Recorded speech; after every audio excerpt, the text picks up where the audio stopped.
प्रदेश सरकार के आबकारी मंत्री नितिन अग्रवाल अयोध्या पहुंचे, भगवान रामलला का दर्शन पूजन किया।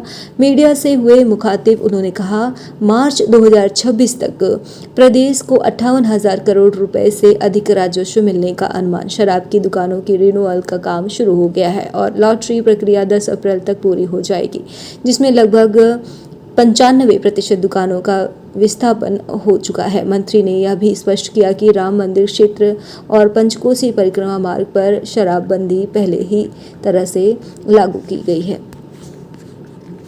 अयोध्या दर्शन करने के मकसद से भी आया हूँ, कुछ व्यक्तिगत मेरा कार्यक्रम था उसमें भी आया हूँ और विभागीय बैठक भी, विभागीय समीक्षा भी मुझे करनी थी।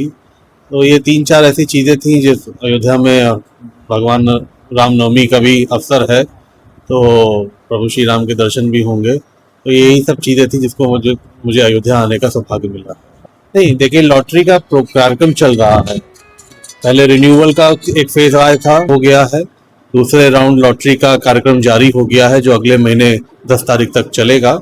तो करीब 95%, 98% तो हमारा पहली लॉटरी में ही व्यवस्थापन पूरा हो चुका है। जो थोड़ा बहुत बचा है वो दूसरी जो लॉटरी होने जा रही है उसमें पूरा हो जाएगा। नहीं, देखिए, अयोध्या में पहले ही जो प्रभु श्री राम के मंदिर का क्षेत्र है उस क्षेत्र में पहले ही शराबबंदी है।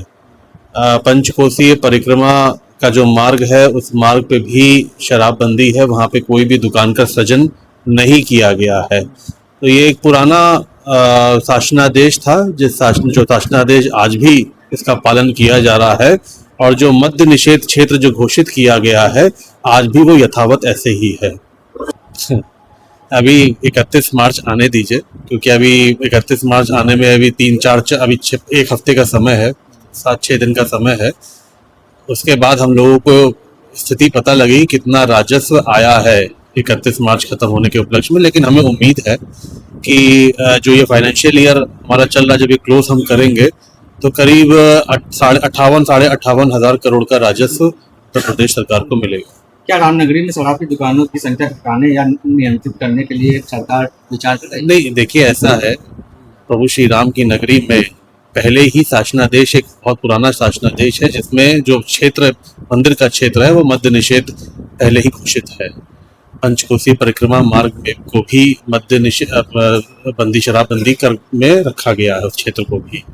तो जो शासनादेश है सरकार का, शासन का, उस शासनादेश को यथावत रखा गया और जो मद्य निषेध क्षेत्र घोषित है वहाँ पे एक भी दुकान विभाग द्वारा नहीं खोली जाती। देखिए, कोई दुकान नहीं वहाँ पे हो सकती है 1 किलोमीटर के क्षेत्र में, जहाँ आप जैसे कह रहे हैं वो संभव नहीं है, क्योंकि वो क्षेत्र मद्य निषेध क्षेत्र में होगा।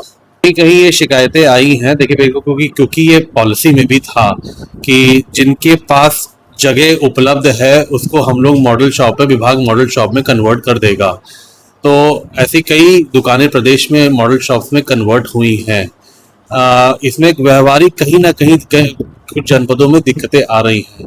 इसको मैंने विभागीय स्तर पे प्रमुख सचिव को बोला है कि ऐसी जो परेशानियां हैं या जहां जहां पे दिक्कतें आ रही हैं उसको दिखवाएं और वहां पे दिक्कतों को दूर कराएं। अवैध शराब रोक लगाने के लिए देखिए, अवैध शराब पे तो सरकार पिछले 2017 से, जब से हमारी सरकार बनी है, तब से काम चल रहा है। और आज मैं ये कह सकता हूँ कि 9 साल के अपना इस कार्यकाल में लगभग इस कारोबार को 100% खत्म किया है।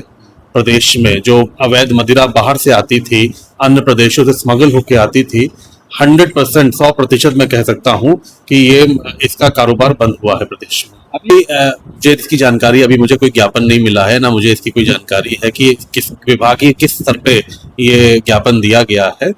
लेकिन अगर ऐसा कुछ होता है, आता है, तो उच्च स्तर पे भी और माननीय मुख्यमंत्री जी के भी निर्देश लेकर, उनके भी मार्गदर्शन लेकर इस पे निर्णय लिया जाए।